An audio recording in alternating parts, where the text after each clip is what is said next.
PC. Forward. On.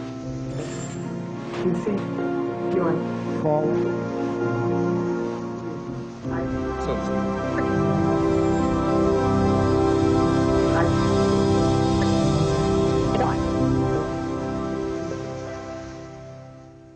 1992 was a year of kings.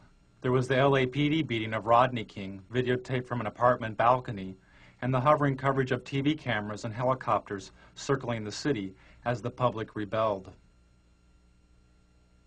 It was nearly 25 years after the assassination of Dr. Martin Luther King, and Bill Clinton, a child of the 60s, was campaigning to become commander-in-chief, a king among the contenders. Hold on just a minute. Here's Larry King. Hello? Then there was Larry King, who was anointed as the father of talk show democracy because TV viewers could phone his program and ask the candidates questions on the air. The viewer calls to King's show was seen as a seed of a future TV democracy in which citizens could vote for a candidate or pending legislation by picking up a special remote control and voting yes or no. Taking viewer calls on Larry King's show is TV evangelist Pat Robertson, whose organization, the Christian Coalition, seeks working control of the Republican Party by 1996. I'd like to ask Mr. Robertson two quick questions. One, what he thought about the Bush quail commercials. Were they effective? Should they have had more family values on them? Also, how can you say you want a party of inclusion when you're so blatantly anti-gay? Behind the scenes and off the air, Robertson's media advisor tells Robertson how to turn around or spin the caller's question. You take the one sentence, turn it around, complete iteration. Remember, you're answering the questions. You can talk about anything you want to. Well, I am moved. I want a kinder and gentler nation. This Bush campaign phrase was written by spin doctor and speechwriter Peggy Noonan. Because America is so infused by media that we are all spinning in a way. We're embellishing our story. Embellishment is okay. There's... What's not okay? Where does spin begin? The disingenuous part, the calculating, this isn't the whole truth part. If he tries to corner you on Buchanan, do the same thing, slide off it. Go back to the inclusion. You gotta expand the party, and you gotta bring everybody together. You can't worry about the problems of 1992. You gotta look ahead to 96. Focus on the future. So to speak. PC. Forward.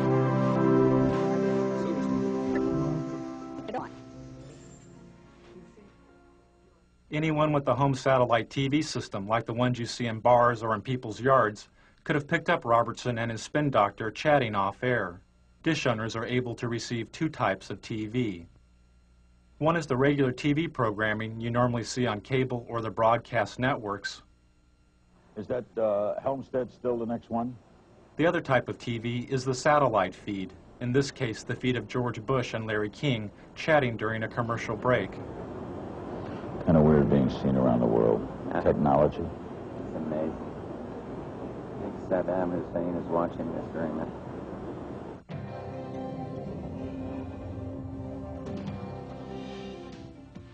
Satellite feeds are used by the networks to transmit images of news events from around the world. An event covered by the network is transmitted up into space to a satellite. The satellite receives and retransmits the image of the event back down to Earth to the network's headquarters, where the video image is edited and contextualized as television. The home satellite dish owner can watch regular TV, or they can tune in the satellite feed and see the event before it has been packaged by the networks as television. In 1992, I bought a couple of satellite dishes and spent the entire year flipping through the channels looking for feeds. I'd lock onto a satellite and go channel by channel through its transmission, recording the feeds. Then I would move on to the next satellite, and the next one, and the next one. By the end of the year, I'd recorded more than 500 hours of feeds. Don't put a lot of that garbage on it. What is this? Are we on the national Can we turn that on? I don't want to be on national television being discriminated on. We're just turning the camera away from him so he can be made up. Some of the feed guests knew, and some didn't know, their images were being broadcast, unscrambled and visible, to over 3.5 million dish owners across North America. Those who knew they were being watched attempted to stay out of satellite TV's wide frame. But after spending hours a day inside of a television studio, television had become their home.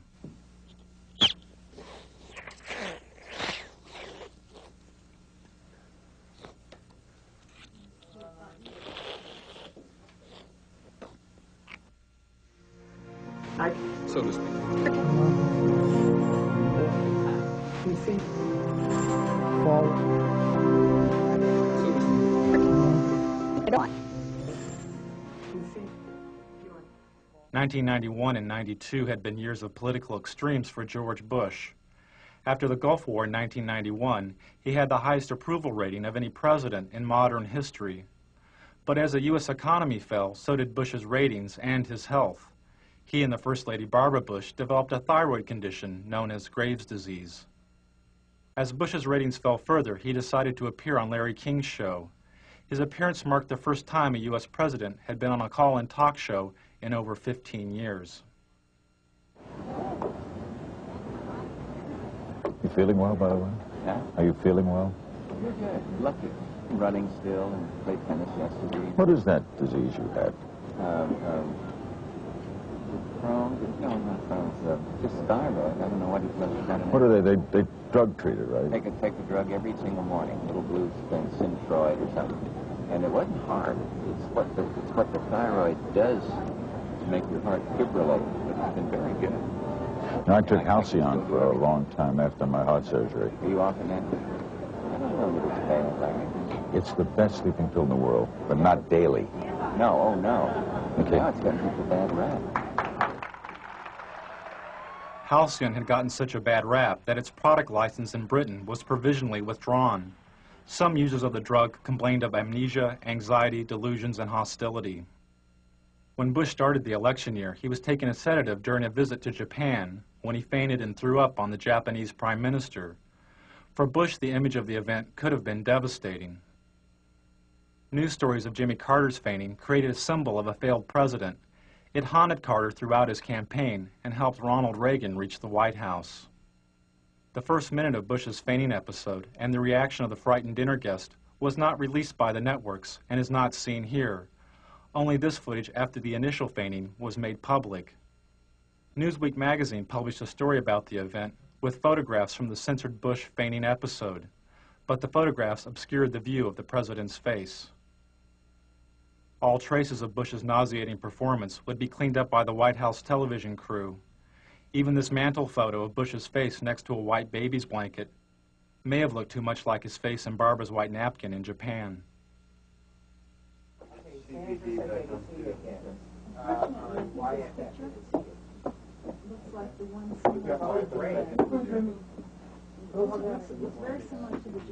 You want to take one of Anna? You got it.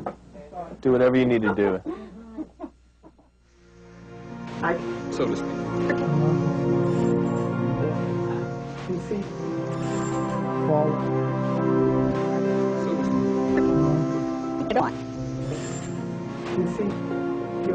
Forward. This is the White House television studio, the satellite TV hub, which the president used to make news.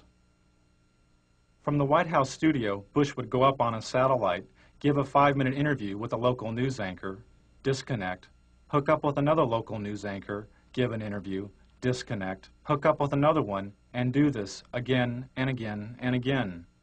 This type of satellite whistle-stop campaigning is called the satellite tour. This is a technician at the White House hooking up with TV stations in South Carolina and Florida for a satellite tour by Barbara Bush. Channel 4, do you read us in Washington? WYFF. Come in, come in. Remember that every single man, woman, and child in the state of South Carolina awakens to a freer, safer world because of George Bush. WIS, do you hear us in Washington? I would remind people that every single morning we all awaken to a safer, freer world because of George Bush. WCBD, do you hear us in Washington? And Nicole, I would remind you and the people of Florence that all of us awaken every single day to a freer, safer world because of George Bush. WCSC, do you read us in Washington? They themselves awaken every single day to a freer, safer world because of George Bush. Campaigning via the satellite tour allowed the candidates to cover long distances. But there was another major benefit. They could bypass the national TV networks. There was no need to feed through the TV network center and on to the local stations. The campaign was now the center and its own television network. This is great. I love these.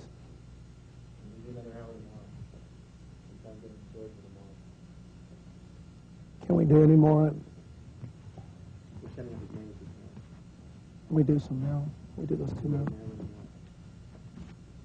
Got to do some more in Florida and Texas. Have we done all of Colorado today? Yeah, we got one more Today.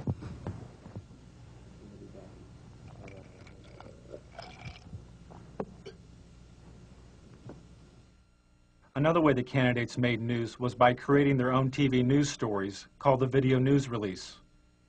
The video news release was given free of charge to local TV stations. Sent via satellite by the candidate, the video news release consisted of a campaign-produced TV news segment, complete with intro text for the local TV anchor to read, and a news story edited by the campaign. I feel I have the experience and leadership to take America in new directions. One new direction, Job Training 2000. Mr. Bush's plan to retrain blue-collar workers and the unemployed for new job opportunities. The country's 11 largest business organizations endorsed. Nearly all the major candidates placed a video news release on local television, and nearly half the local TV stations which aired the releases didn't report that they had been produced by the candidate. For instance, this story's reporter, Michael Caputo, wouldn't be identified as working for the Bush campaign. Primaries March 17th. In Washington, this is Michael Caputo reporting. The campaigns had to pay out of their own pockets to produce the satellite media tours and video news releases. But their best and cheapest way of making news was through the TV talk shows. And the candidate's talk show of choice was CNN's Larry King Live, which made the front page of the New York Times 57 times during the election year. Before Al Gore was famous, Tammy, on his book tour, he drove over to Mutual Network all by himself, came up in that great Crystal City elevator. I still remember the day I became famous. Yeah. When your column in USA Today came out. On that thing, that book. I always remember the card you sent me. For the networks, making news meant making profits, as the candidates made nearly 100 talk show appearances. Tell Bill if he'd do that thing in New York, it'd be terrific. He's so good at this. Clinton. Yeah, yeah. One of the problems with staying on the bus too long is the two of you guys are so good on media. Towards the end of the election, candidate appearances increased TV talk show ratings an average of 40%. You know what you ought to do? You ought to come out on the bus trip with us one day. We could do a joint interview from the bus. Larry King said the campaign ratings bonanza turned the election into a TV miniseries like Roots or The Thornbirds. We're out of time. You can invite us on the bus. Okay. We have plumb run out of time. Thanks for coming, Al. I'd like to invite you to come on the bus with us. 1992 was probably an historic first, as a major network's advertising revenues from its political coverage made more money than it cost to report the campaign. For CNN, the election was a watershed, as the network received its highest ratings since the Gulf War. But I want him to finish the thought here. That's the one break we have to hit live. It's an around the world break. Hard to believe we're being watched in 151 countries. It's scary. I'm in Israel. I'm at the Wailing Wall. True story. Israel. Never been there before. There with my brother. I'm Jewish. It's my culture. I'm standing there as an old rabbi, davening. He's praying. He's an old, religious Jewish man. He looks up at me and he says, "What's with Perot?" I swear to God, what's with Perot? In Israel. I love it. It's crazy. Ted Turner changed the world. I'm a big fan of yours. Is it? He would serve you against it. You know what I mean? I'm really surprised. He's ready. What's he got left in life to gain? After you're elected, think about it. No dope. That's for sure. Great guy to work for, too.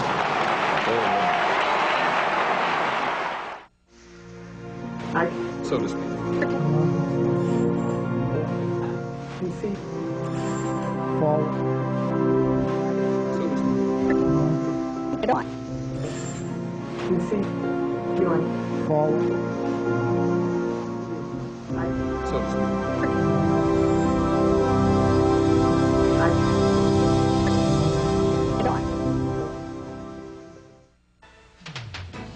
Amid continuing allegations of tabloid reports pointing to extramarital affairs, Arkansas Governor Bill Clinton is this noon campaigning across the South. Hello, Mike. Everybody in America who's had problems in their marriage, who either wound up divorced or who got back together, votes for me. I'm a shoo-in. Can you hear me? I figure if everybody in Maryland who's ever had trouble in their marriage and they're still together, or who's ever been divorced votes for me, I'm a shoo-in. Hello? And you know, if every American couple who's either been divorced or had problems and stayed married votes for me, I'm a shoo-in for re-election.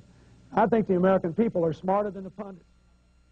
Before Clinton was shooed into office, he had to compete against a host of other Democratic candidates. The media focused on 4 of these candidates, but Larry Agron was a 5th candidate the press did not report on. There's no makeup here?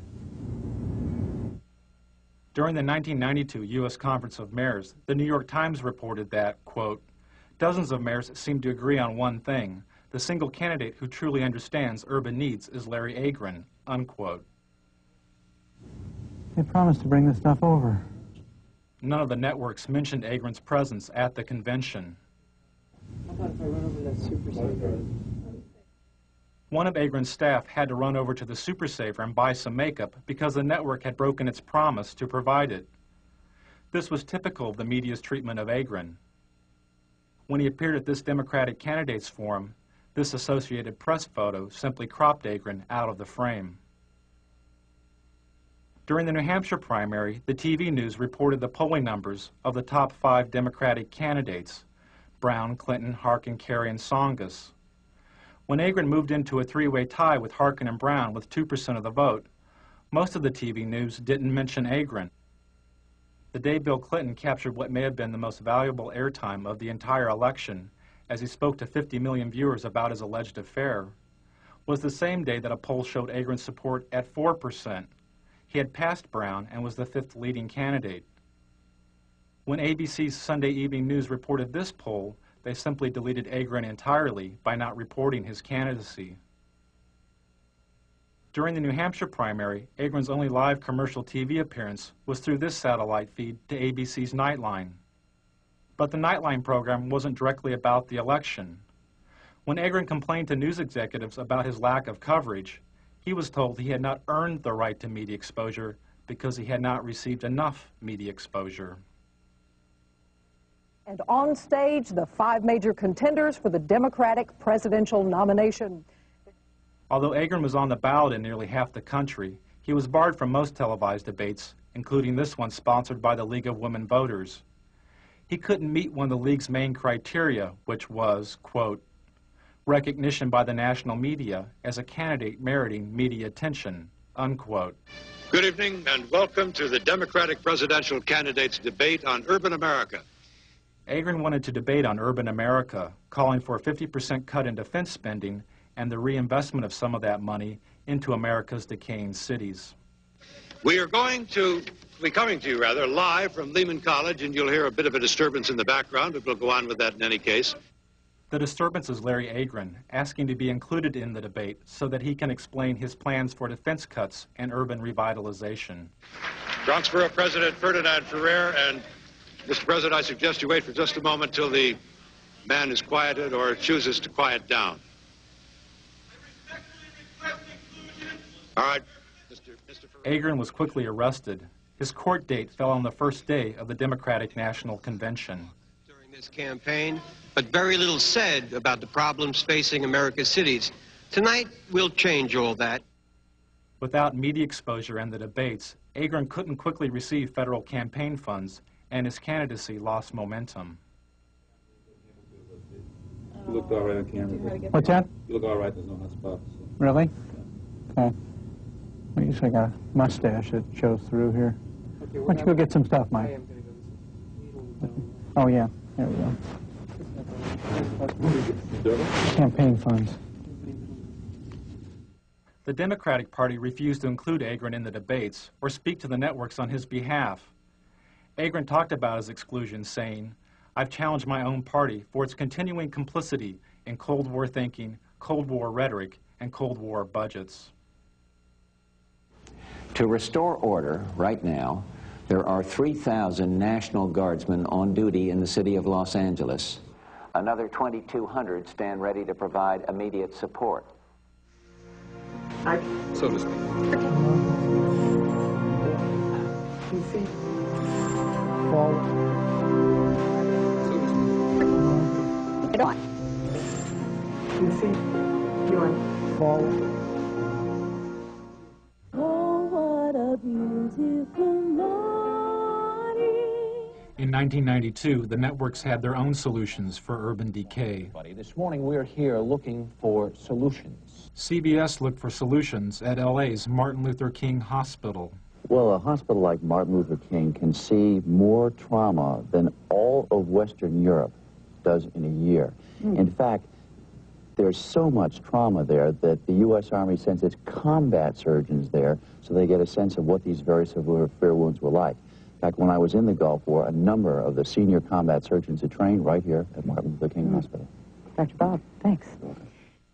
Before he went on air, part of Dr. Bob's diagnosis was cut out because it was too obtuse. Yeah, sort of what's your impression? Because my impression is, you know, places like South Central LA, around the country, look more and more like real third world countries, or third world countries without the hope. That is, they had no medical care, they had no real economy, and yet in a third world country, it's developing. There's some onward development, there's some vision for the future. Well, your impressions of the medical care are you talking about? I think that gets too obtuse. How about if I were to ask about the level of the trauma care here has always been considered superior, has it not, to other parts of the country? Cut. Yeah, 30 seconds. Yeah, it's the best, you know, Why gunshot. don't I say something like that? Okay. As the conditions of the cities became obtuse to the networks, they turned to the suburbs to render a verdict on the campaign. And later, eye on the campaign. You will see and hear some of the suburban voters who may very well decide this election.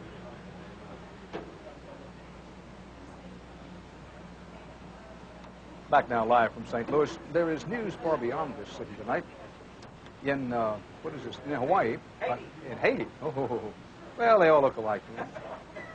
In Haiti, a huge explosion leveled a three-story building in downtown Port-au-Prince. At least 15 Haitians were killed. Take a look at the roads leading into and out of Los Angeles. Lately, you see more taillights than headlights. A lot of people leaving this town for good. Where are they going? Anywhere else. Why? While the ethnically diverse cities were abandoned for the homogeneous suburbs, the networks created their own recipes for the melting pot. Make a note. Give it to Kathy, who may be the best at this. Since we're going to wish people a happy Rosh Hashanah, which is my idea and a good idea, just don't forget to check when Ramadan is. We have to wish all of our Muslim friends happy Ramadan. And then behind that, when you get to the Buddhist New Year, the year of the rat or the year of the monkey, whatever it is, we have to... got to be politically correct here, pal. After 4 Los Angeles police officers were found not guilty of assaulting Rodney King, the TV news moved away from the residents of LA and into the sky with 13 television-equipped helicopters.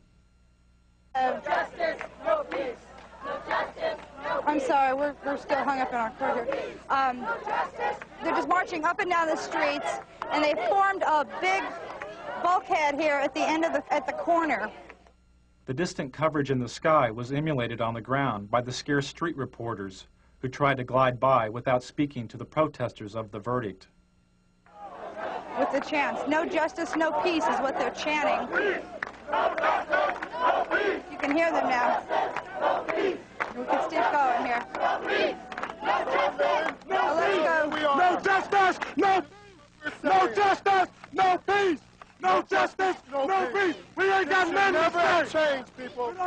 There should never have been a change of venue. No justice. There should never have been a change of venue. And as a result, this is what you have. This is what you have. There's not Crips down here. There's no Bloods down here. There's just concerned citizens down here that don't like the way the system is done. This is what we're talking about. Could you tell me, sir, could you tell me? Could you tell me? The police are closing in. They're trying to surround us. Okay, they're off. No justice. You did that, they cut us. Huh? They cut us when you did that. No justice, no peace. The voiceless scenes from South Central LA, where nearly 50% of the children live in poverty, was contextualized by the $600,000 a year TV news anchors. As the looting goes on in a senseless fashion, people arguing for sanity on the one hand, simultaneous looting in a random fashion for things that people can't even use. 25 years ago, the media's coverage of the riots in the Watts area of Los Angeles was called racially divisive by the federally empowered Kerner Commission. The commission was formed in order to find the root causes of the urban violence of the late 1960s. It found that one cause was the massive economic collapse and poverty of the cities. The other was the media. The Kerner Commission found the media guilty of failing to communicate to all ethnic groups the complex and fundamental problems of race relations. This LA news anchor made these comments moments before reporting the verdict in the second LAPD beating trial of Rodney King. Okay, I'm standing by, ladies and gentlemen. We don't have shit to say. We don't have anything to do. But by God, the management of this company deems it necessary that I come on the air in the morning and shock the shit out of all of you. In just half an hour from now, the jury in the federal Rodney King beating trial will be back in session. The Kerner Commission said media's failure to communicate was caused in part by the media's shockingly backward hiring practices. Hardly any people of color worked as TV news directors, the people who set policy and make decisions. Television responded to the criticism by hiring cameramen, clerks, and makeup artists that were African American, Latino, and Asian American. For each of these ethnic groups, the number of TV news directors is a few percentage points above zero since the Kerner Commission's verdict 25 years ago. You announced that they get rid of their gates tomorrow, and it'll stop tomorrow. You announced that. As the networks covered over the voices from LA, the candidates told the story of their own.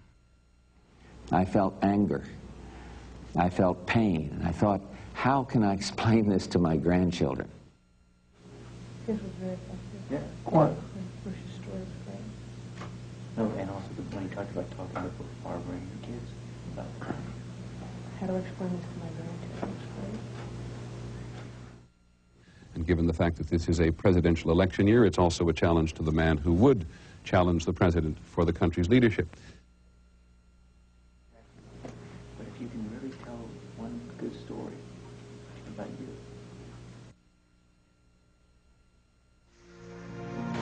So to speak.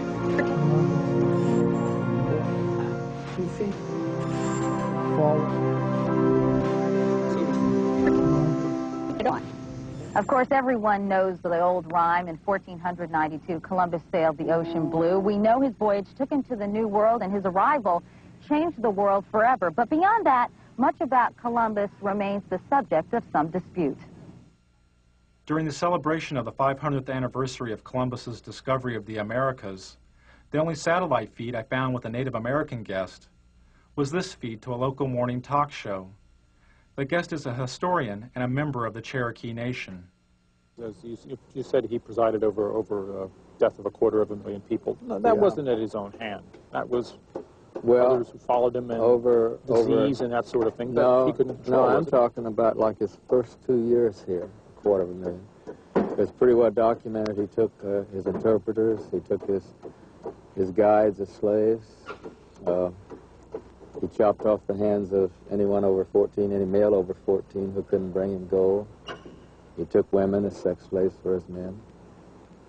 Dr. Mattei, I want to thank you very much for coming by. Thanks for spending some time with us this morning on the Good Morning Show. You're welcome. That was brief. Okay. Hopefully painless, sir. The painful lessons of Columbus's past were never mentioned as the networks debated his legacy. Interesting debate. I'm not sure we've settled it this morning, but we appreciate trying. That's true. Thank you both. Thank you. And we'll be back with more of our special edition of Today on Governor's Island right after this.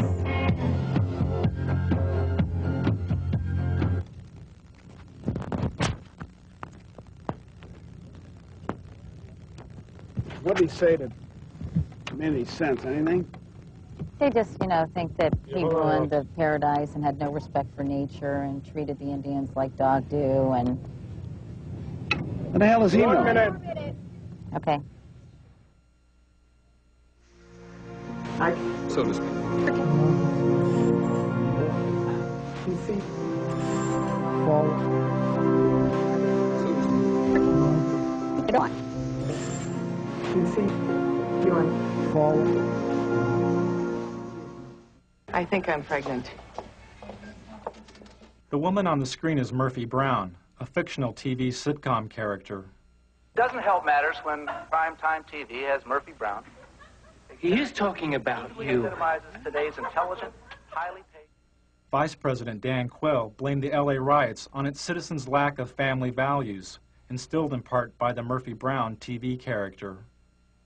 He said it was not economic poverty, but rather a poverty of values promoted by the Brown character, which caused the burning of LA. Highly paid professional woman, mocking the importance of fathers by bearing a child alone and calling it just another lifestyle choice. Politicizing sexuality was not new to Washington. I'm an executive producer. I'll just executive produce this baby. Sexual politics helped Ronald Reagan reach the White House and gave birth to the new religious right.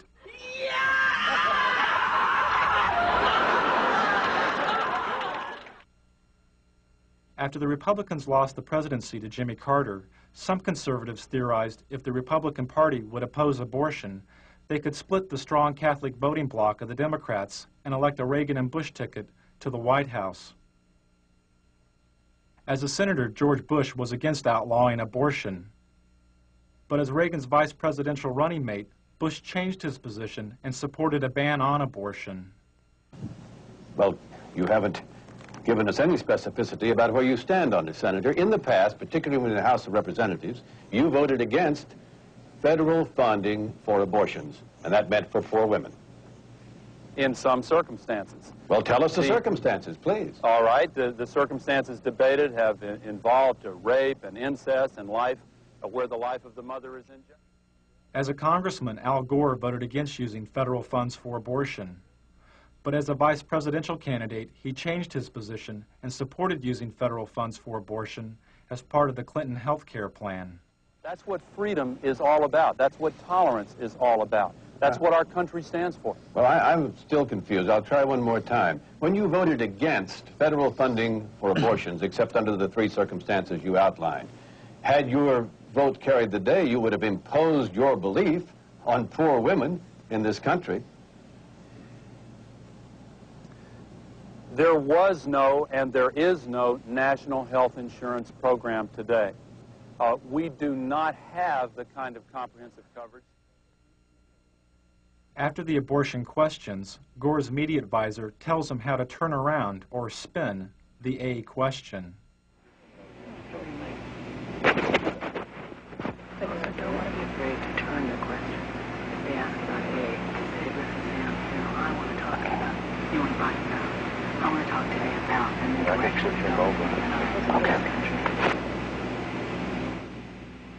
Okay. And the president of the Christian Broadcasting Network, Mr. Pat Robertson. The 1992 Republican National Platform called for a complete ban on abortion. Nearly 30% of the platform committee was controlled by the Christian Coalition and its president, Pat Robertson. The goal of Robertson's Christian Coalition is to gain working control of the Republican Party by 1996.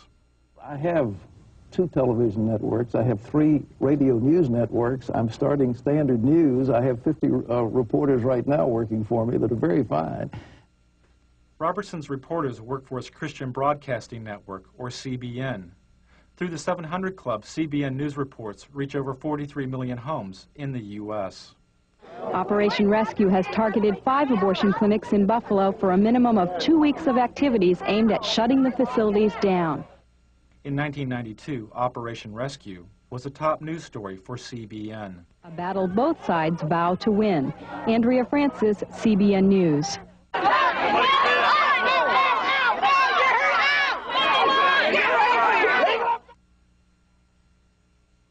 On the first day of the Republican National Convention, Operation Rescue broke through this line of clinic defenders and blockaded an abortion clinic near the convention site.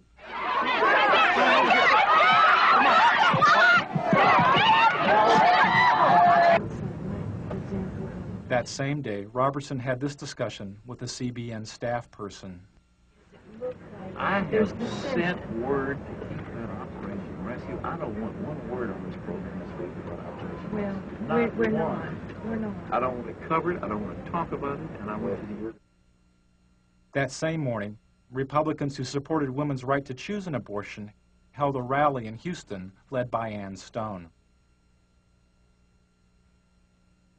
Ann Stone, I mean, we felt like we should cover it as in Don't cover anything about the abortion debate any longer. It doesn't matter. They passed the platform.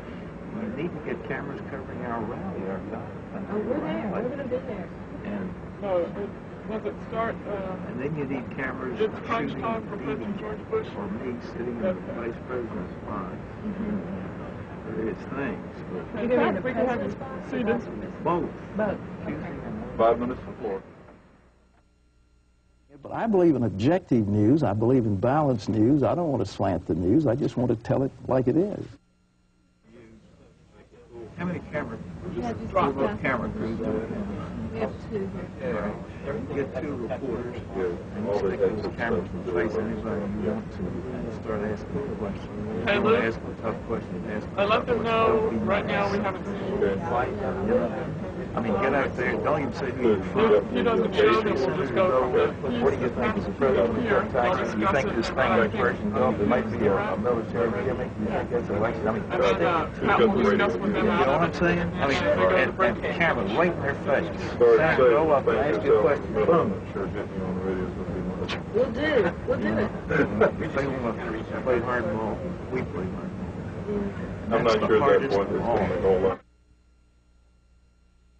Televangelists play some of their hardest ball at the expense of the gay community by using the AIDS crisis. 52-786. It was a squeaker, but we made it. And the totals are going. By 1985, viewers were giving an estimated $100 million a year to Robertson's TV program. When televangelist Jim Bakker was sent to prison for mail fraud, and Jimmy Swaggart was caught with a prostitute, viewer donations to televangelism plummeted. A lot of broadcasters are gone. Some needed to, some it was financial pressure. Televangelist Jerry Falwell's ministry was nearly bankrupt. Then he sent out a fundraising letter which claimed AIDS-infected homosexuals were purposefully infecting citizens by knowingly giving their AIDS-infected blood to blood banks. In the fundraising letter, Falwell said, quote, "They know they are going to die, and they are going to take as many people with them as they can," unquote. His ministry was revived.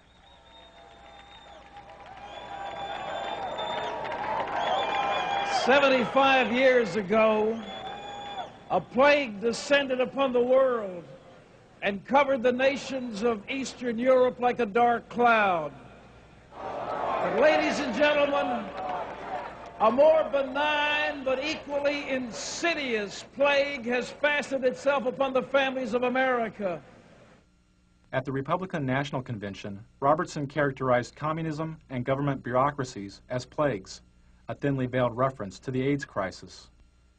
Robertson supports the theory that gays have conspired with other supposedly subversive agents in order to undermine the nation. Ladies and gentlemen, the carrier of this plague is the Democrat Party. That Republican convention was one of the most hateful things. I'm a Republican, but I'll tell you what, Pat Robertson personally was one of the reasons why I voted against George Bush. Okay, now, Pat, he's saying you would not let a pro-choice person chair your party, or you would try to stop it. He just contradicted what I just said. I'm sitting here in this chair telling you something different, and he said I won't do. How does he know what I'll do? I think if he obviously didn't hear my speech at the convention, because it closed with a beautiful story of a lovely lady holding a little starving child in her arm, and it was a call for a better world and one nation under God. I can't see how anybody said that was hateful. I don't know where he's coming from, but there's something there that is not just on the surface, I think, because I didn't say the things he said I did. We'll be right back with Pat Robertson and Lynn Martin and more of your phone calls on Larry King Live, then Tina Sinatra. Don't go away.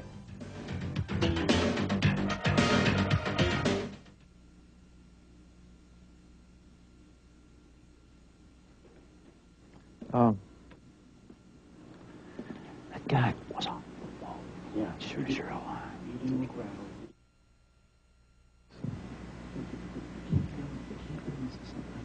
You take the one sentence, turn it around, go to the issue. Remember, you're answering the question. Okay. You can talk about anything you want to. Yeah. What's that? Did you get a good question? No.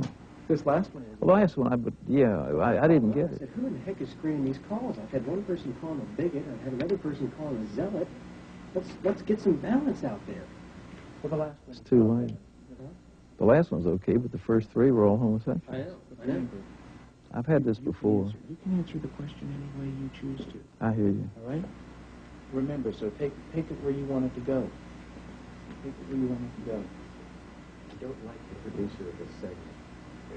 Well, they were trying to set me up.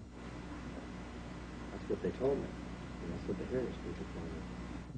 Did they accomplish it, or have I come back all right? No, I think you're fine. I think that I'm just very upset. Yeah. That they were trying to do this. Well. You haven't come across on your face as being angry. Oh, no, I'm not angry. He's angry. You look good. Well, thank you. They will be.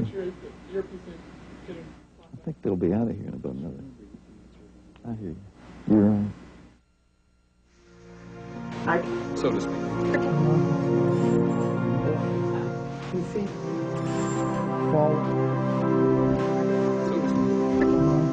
Get on. You see? You're on. According to research and polls on the 1992 election, the information source which Americans valued more than TV news and TV talk shows was the presidential debates. And this would mean that there would be 4 televised presidential debates, more than ever held in any presidential election.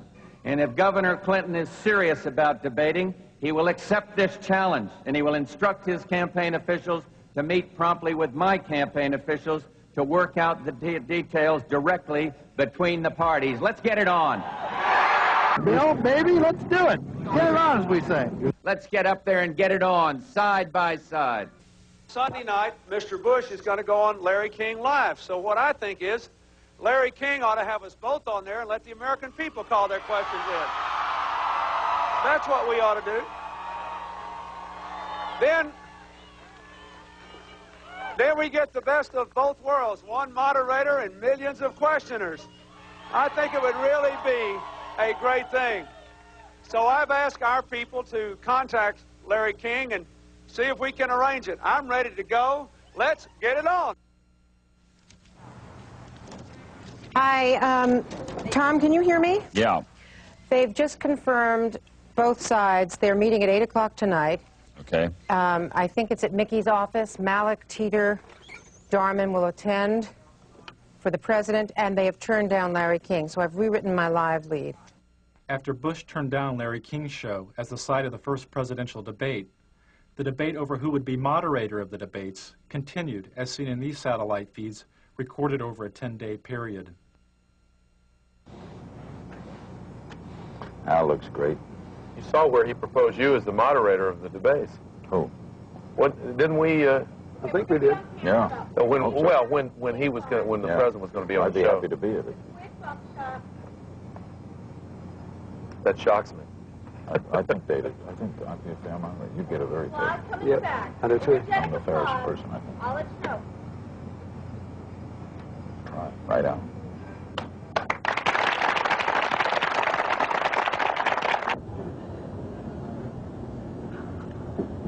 You're doing great. I will tell you. I'll be the first to tell you. Did they pick the journalists today for St. Louis? Mm-hmm. Did they pick the reporters? No, not yet. Mm-hmm. Okay. Thanks. And I still think, you know, there's a lot of narrative. Who's on Sunday night? We know yet? No, the moderator? I don't think so. We know yet. No, it hasn't been chosen. But you have input, they have input, Pro has input? That's correct.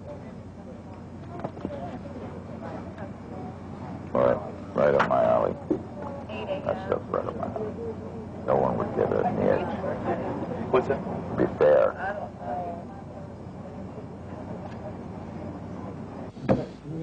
You'll sit best in the debates because you don't come with any baggage. You could elevate it. Every time they talk about something silly, you say, come on. What are we wasting time? To me, you sit very effective. You could have a great effect on yourself. Just let's go get it on. Get it on, so to speak. King was never chosen as the moderator of the debates. Good evening and welcome to the second of 3 presidential debates between the major candidates for President of the United States. So, President Bush, I think you said it earlier, let's get it on.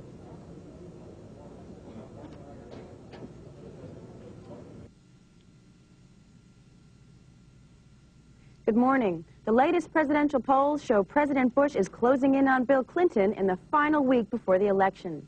One poll shows the 2 candidates are almost even. A CNN USA Today poll shows Clinton and Bush virtually deadlocked. 4 days before the election, George Bush made his final appearance as president on Larry King's show. What a night, what a finish. What a year for me. Huh? A year for me has been unbelievable. Changed the world.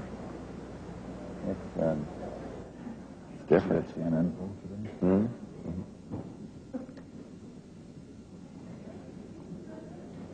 Unbelievable. Strangest year in the history of me. I hear you, Tom. Tell me about it. What? Tell me about it. Hold on. God, I got a darn cold. Got a cold? Fever. Some of my brothers in the drug... Oh, the ones. Slight cold.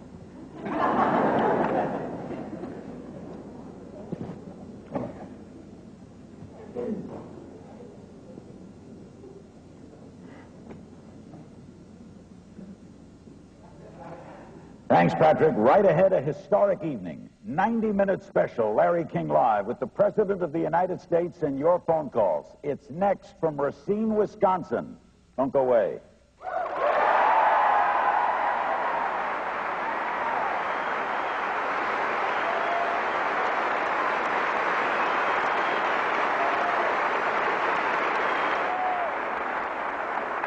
My brother's in the pharmaceutical business. He says there's a new pill coming from Israel, better than housing. You mean for sleeping or beef digestion? Great.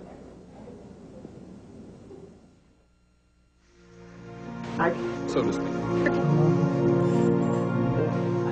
You see? Fall. Get on. You see? Fall.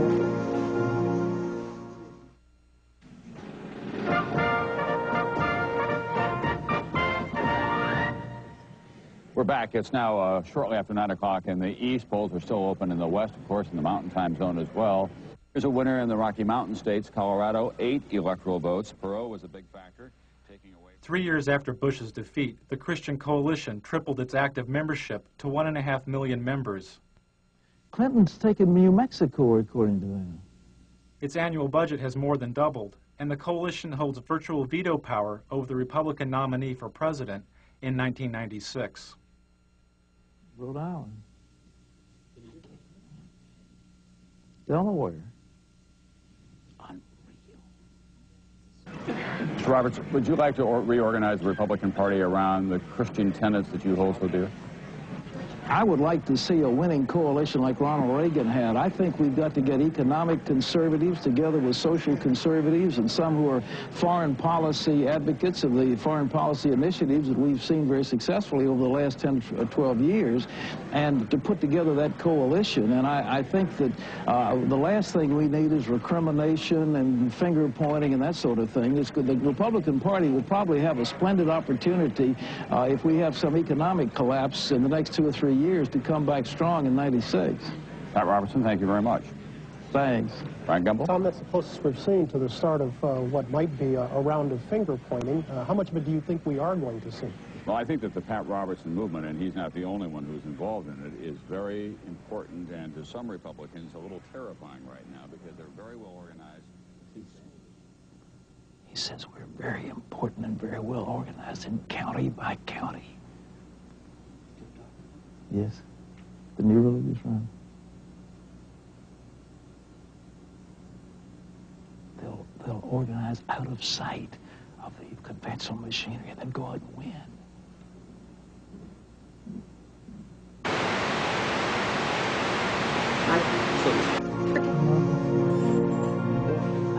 You see? Fall. Get on. You see? You want fall.